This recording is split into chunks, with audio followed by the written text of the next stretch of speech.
All right, guys, ladies and gentlemen, collectors of all ages, this is not the final Pocket Change market report for the year 2022. Oh man, sorry, right? No, we're actually gonna be on for another one here this coming Saturday, December was that 30th. So yeah, pretty crazy. No, not 30th, 31st. It's actually the last freaking day of the year. We will be doing another final PCMR for this year. So yeah, consider this kind of like the warm up lead up to that final one, and should be exciting. So what's going on in the market? Are things kind of like quiet, slowing down because people are kind of broke from the holidays and all that? Oh, I wish that were the case. Well, no, not really. The coin market continues to plug along. People are putting money into coins that they need for their collections, and it couldn't be any more evident than what we're seeing this week. Now, if this is your first time here, I want to personally welcome you guys to the Pocket Change Market Report. It's everybody's, I guess, favorite twice a week publication online here that I do.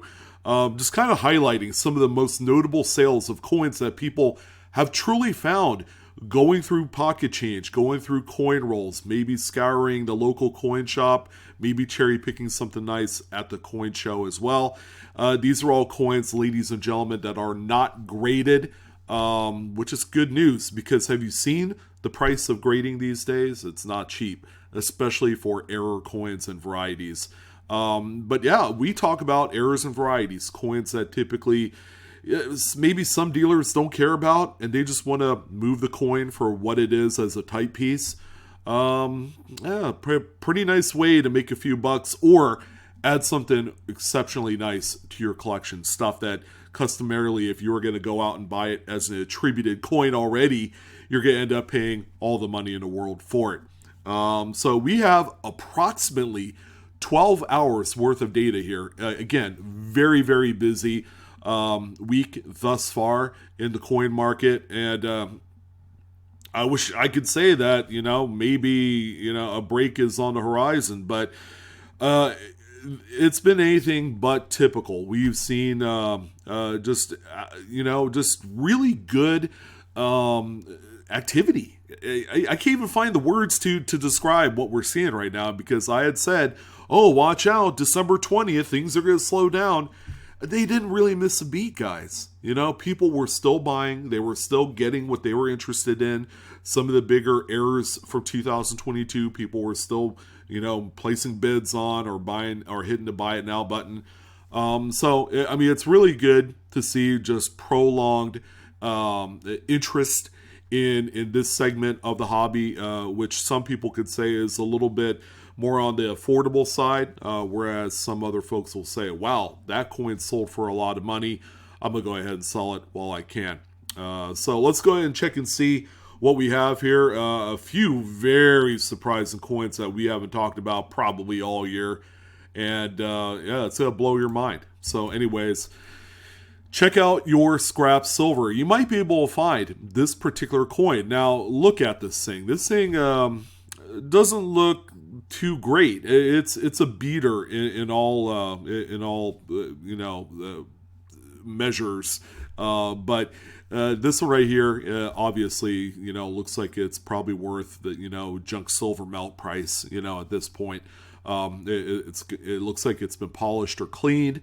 It's got a number of digs, hits, digs in the fields of the coin. So as far as numismatic value goes as a standalone coin, it's just really not there, right? So this would be a great example of a coin that you could pick up, just for melt from your local coin shop. And this is the prime reason why that you guys have a magnifying glass or a jeweler's loop. And so that way you can identify these before you even buy them. But this is the doubled die obverse, also called the doubled tiara piece dollar. You can see the doubled raise here, or the doubled whatever you call these things on Miss Liberty's crown. It's most notable on the right side right here. I mean, this thing is amazing. But surprisingly, it's not really a rarity. People are finding these left and right. And this particular seller ended up selling this coin for $52.50, which last time I checked, that's not melt value of a peace dollar. That's nearly double of what it would normally go for. So well done. Always cherry your silver. Sometimes the best finds can be found in what you already have. Not the most beautiful looking coin. I mean, we're continuing on this trend of just, circulation worn beaters that, have a little life to them in the secondary market. This is a little bit of a lesson for a lot of you. Beauty is in the eye of the beholder. If you think in your own eyes the coin is ugly and just not worth a slot in your collection, then go ahead and sell it. This particular one here is a 1983p Jefferson nickel with a pretty substantial sized cut die break right here over the word trust. What else can I say about cuds? Right now, it's been the talk of the town. For the better part of this year and all previous years, cuds have all of a sudden exploded in interest since the beginning of the pandemic, and it's continuing on even here a few days out from 2023. So this thing looks like someone found it in a group full of change that they had received back from their local restaurant, or delicatessen or whatever. But this one right here ended up gaining a lot of bid activity, 15 to be exact, and sold for $46.56. I mean, that's free, easy money, guys. If you find it, I mean, that's all well and good. That's like a tank of gas for most cars. So keep that in mind. Here, one of my favorites. I mean, keep in mind, these are still out there. Sure, this was all the rage last year. Soon it'll be 2 years. But this is the long K3 to K7 die crack that will eventually lead into a pretty nice retained cut die break. I mean, what else is there to say? This is such a phenomenal coin. And even still to this day, these things have a pretty respectable amount of value. This one right here ended up selling for $130.60. It's not the highest graded specimen I've seen. This one probably jostled around and changed for a little while until it was finally discovered. But all in all, just a great looking error. And these things will be popular till the end of time. So make sure you're looking out for these, or until, the zinc in them rot completely away and they just turn into a penny skin. Yeah, that's a new one. I can imagine that too. But yeah, look out for these. They're worth money today, and they'll be worth even more later on down the road when less and less of these are going to be out there in the wild. Our first piece of currency comes in the way of a 2001 $5 bill. This is a upgraded, big head design. It's on non-colorized paper, so it's kind of like that transitional piece from the small head to what we're used to seeing today. But yeah, you guessed it. This one has a little bit of a gutter fold. Again, I mean, you could find these even on newer notes. Someone had mentioned like gutter folds. You don't see that on newer notes today. Well, here's an example of one that's not too far off and on a much more modern design note. So you just never know what you're going to find. If you don't look at what you have in hand, you will never earn the right to find something neat. But in any event, a gutter fold occurs when there's simply just a wrinkle in the sheet prior to the printing processes. So you even see it on the reverse, which means nobody really noticed it until it was all said and done. It was probably out in circulation at this point before someone discovered that there was a gutter fold. This one right here sold for $80. I mean, hey, that's pretty good. The note itself, pretty well worn and circulated, nothing really to write home to mother about. It might be high time to move something like this if you really don't need it. Our next piece right here is actually quite a peach. I like this one. 1981A $10 bill.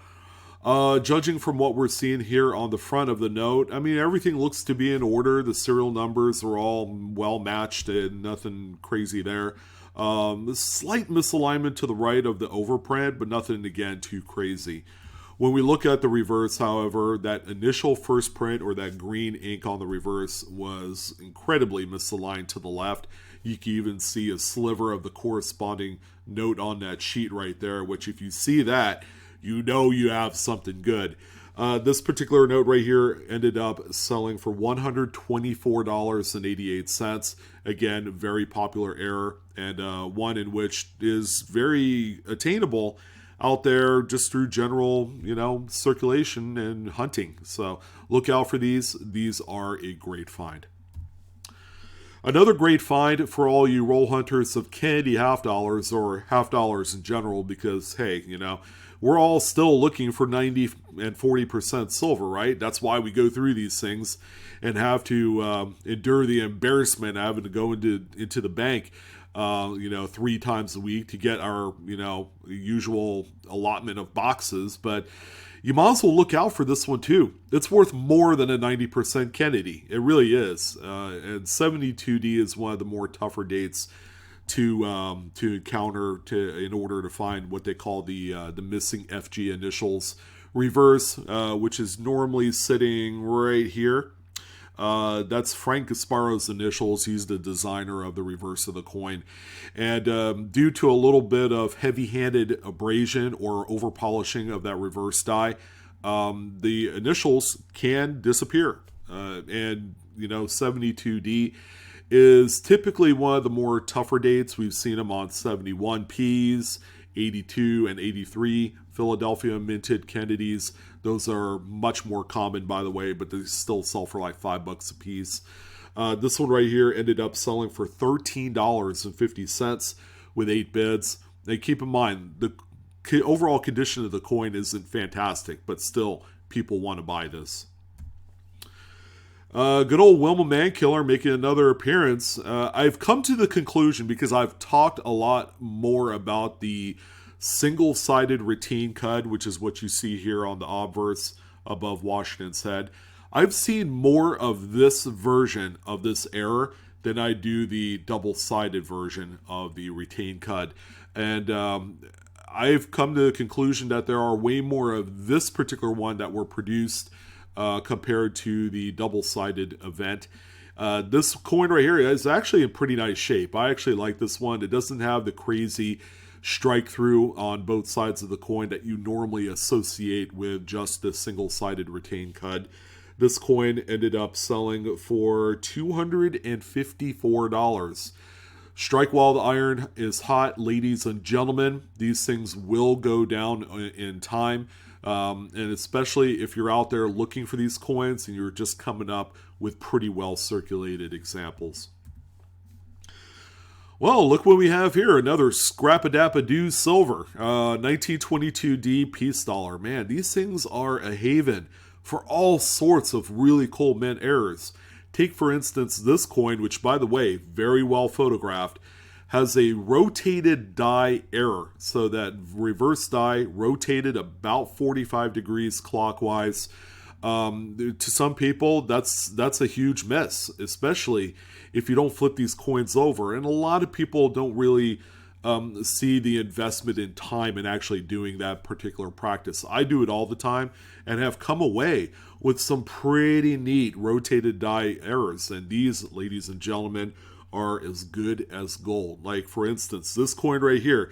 Let's say if you walked into a coin shop, I want you guys to consider how much it would cost just to pick up one scrappy, just cull 1922, this is at Denver, by the way, but you could add this one to the list, 1922 peace dollar, right? It would be, somewhere like $22 to $23 for a lot of you. This particular coin ended up selling for, guess what? $225.94. The best part of this whole thing, this seller didn't have to do anything with it. It's pretty much a plug-and-play error coin. You don't have to grade it. You don't have to do anything special. No backflips. No, nothing crazy. You just find it. You take a couple good images, and this is one of those instances where taking the picture of the coin in a 2x2 holder is brilliant. Because of these staples, they kind of act like markers for the actual positioning of the coin. And that will eventually show the rotation really well. So good job with the seller. This is a marquee way of going about your business of, cherry picking these things out of junk silver, guys. 10x the value here. Well done. All right, so I don't get to talk about Mac Vandersteen's auctions too often because Mac generally sells just really nice type pieces, but very rarely do we see the occasional error or variety come from the seller. He's been around for quite some time. I would say probably for the better part of the last 15, 20 years. He's an old school collector and, flipper, reseller, what you want to say. And he had this one on, and it did sell. And he mentioned that it was like a feed error. But most appropriately, this is actually a coin that was struck on an already split planchet. It's a 1982 is what Mac had put on here for this listing. But notice the weak strike on the reverse. Notice the split area on the front, which means this coin had split in half, or that planchet rather, at some point before it was struck, thereby leaving it a much thinner looking coin at the end of the day. This one right here sold for $15.45 with 5 bids. Kind of feel like that was a little bit of a bargain, but I think because of the mistitling and misattribution of what we have here, if this would have been correctly attributed as being a split before struck error, this thing probably would have hit like $40-50. And yeah, it's that big of a difference too. Oh, well, we have to have our once per week Wounded Eagle inclusion on the list. And how about I find the most beat up, just junky version of it for you guys to help illustrate a point. Now, these are 2,000 piece Sacagawea dollars. This thing looks anything but like a golden dollar, like they were referred to. But there is the coveted Wounded Eagle or Spirit Eagle Reverse, also known as the FS901 in the Cherry Picker's Guide. This one barely has remnants of that first die gouge right here, but just enough to know what it is. And this is, again, another coin to be on the lookout for. Now, you're probably saying to yourself, boy, that thing probably sold for like $10-20, whereas all of the other nicer ones sell for like $80 to $150. Well, here's a little bit of an egg on the face. I thought the same too. It ended up selling for $63.92. Someone really wanted this coin, even in this state of preservation. And I say, kudos. It is what it is. Why spend $150 when you could buy one for $60? So there you go. Yeah, we got more currency. How about a 1974 10? This time with a obvious overprint misalignment, and you can see it pretty well shifted to the right, where a lot of those elements are overlapping the second print on there. The note itself is in generally decent shape. There's a few stains to mention, so not the perfect note. If you were going to grade this, PCGS currency or banknote rather, or PMG would probably attribute staining on this one, so keep that in mind. But with the misalignment, not too bad here. $181.89 was the final sale price. Just a really good earlier dated, obsolete, I would say, because it's a wheat cent back, 1958D Lincoln. That is off center, I would say like 55%. Good looking coin here. Problem free for the most part. Sold for $128.82 with 24 bids. Keep in mind, these are collected by date. All right, so this is one of two incredibly wild coins. Now, you guys know my take on any sort of mid-error on bicentennial coinage. And it doesn't matter which coin it is, but of course, the most favored has to be the bicentennial quarter. It's the most recognizable, even to people that aren't into coin collecting. But how about this one? This was struck through what looks to be a cloth, maybe with some grease mixed in. This thing is crazy looking. I, for the life of me, cannot believe that this thing is not sitting in a graded holder, because any big auction house would love to get their hands on this coin. But you could see the actual cross-stitching of the fabric that was sitting on the planchet or the die prior to the strike. This thing is, again, this thing is nutty beyond belief. But how often do you come across these? Well, I even come across one of these this year or even before that. This is a first timer here. So any guesses on what you guys think this sold for? Well, it sold for $720, proving once again that Bicentennial errors win the day 100% of the time. If you come across any remotely close error on any of these, it could be something tiny like a strike through or a rim cut, or even something as nutty as this, keep in mind that you have quite a bit of money on your hands. Now, tough act to follow for sure, but we got to continue on with the show with a 1999 Lincoln Memorial set. Just slightly off center here, probably by about 10-15%. Coin's in decent shape. A very common date for these. You could go and check out the actual marketplace and find quite a bit of 1999 to 2001 off-center struck and broad strike coins. This one right here ended up selling for $28.99 with 10 bids. Here's an undated Lincoln Memorial set, undated because there's a missing round piece on the coin, which is actually an indent. There were two planchets that were overlapping each other during the strike, and this is the byproduct of that. So somewhere out there in the world is a matching piece that goes along with this. Unless the mint caught wind and saw this thing during quality control check or quality check, there will be two pieces, or unless the coin is damaged forever, like lost or whatever. But yeah, pretty neat coin. This one right here sold for $25.77. The seller did take pictures of the coin in a 2x2. And much like the Bicentennials, any sort of decent error on the Lincoln Steel cents, all 1943 dated by the way, are all quite attractive to error collectors. This time we have a 1943S Lincoln that's slightly, we could say either broad struck or off center, just very, very little bit. More notable on the reverse actually than it is on the obverse. This coin right here is sold for $100.99. Again, seeing a trend here, these things are always going to be popular. Now here's a quick little pairing. If you don't want to sell these individually, you can always do this, but keep in mind you might end up accepting a little bit lower amount of money for them. We have a two coin pair of a 1998 and 2000 Lincoln Memorials with the wide AM reverses.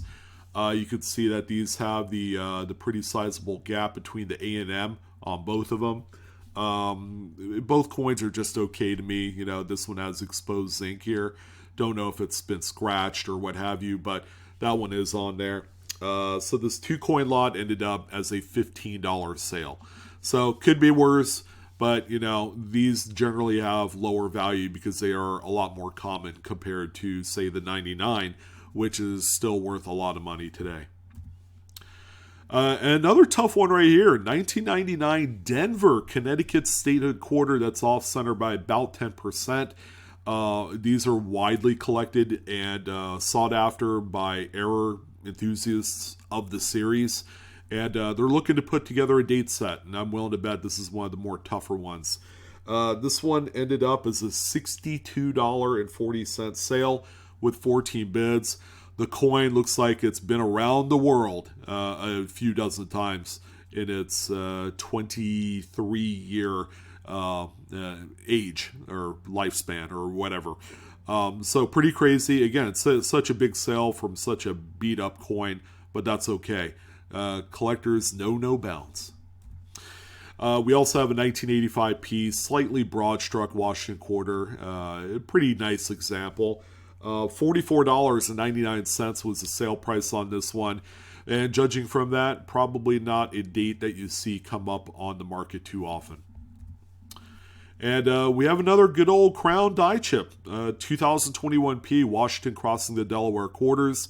Have all the spice, and they have had that for about the last 15 months as people were just really enjoying finding these in their change. And even to this day, these things still have a decent amount of value. If you have multiples of these, and especially if in their nice mid-state conditions, they could be a nice little chunk of change for you. This one has what I call the medium progression of that die chip. And this one sold for $90.34, which I think is a little bit on the high side. But, it might just be that this is a progression that we don't see come up too often. Here's also a 1965 Roosevelt dime, which was struck through on the obverse by a lot of things. A lot of grease, dirt, metal shavings. It's really hard and impacted on there. The seller did take various pictures with different backgrounds. This is the best one here on this surface, this towel or a rug or whatever it is. But this is the best reverse pick, but very, very washed out with a lot of light. So, again, try and match up the backgrounds so that way they're all consistent. A little pro tip on the photos. This is actually a really big sale at $149. Probably a date that you don't see too often with mint errors. So that's worth noting on this. And here's a 1960 Denver Jefferson nickel. Now keep in mind, the seller took this picture in a BCW flip. So that's why it says BCW right here. So it's in plastic, which is unfortunate. You can't really see the mint mark too well here. But we have a nice lamination going all the way across the coin on here. And usually when you have a strip that goes all the way across the coin from rim to rim, those are generally the most appealing to error enthusiasts of these coins. This one sold for $37.60. All right, we're going to wrap it up on a few beauties. A couple really, really big varieties that we don't talk too much about because they just don't pop up that often. What if I told you this 1955 Lincoln Wheat Cent is 10 times more rare than the FS101 DDO? You guys would probably think I'm crazy, but it really is. I don't know if it's 10 times, but the FS102, did you guys know there's a 102 or a DDO number 2?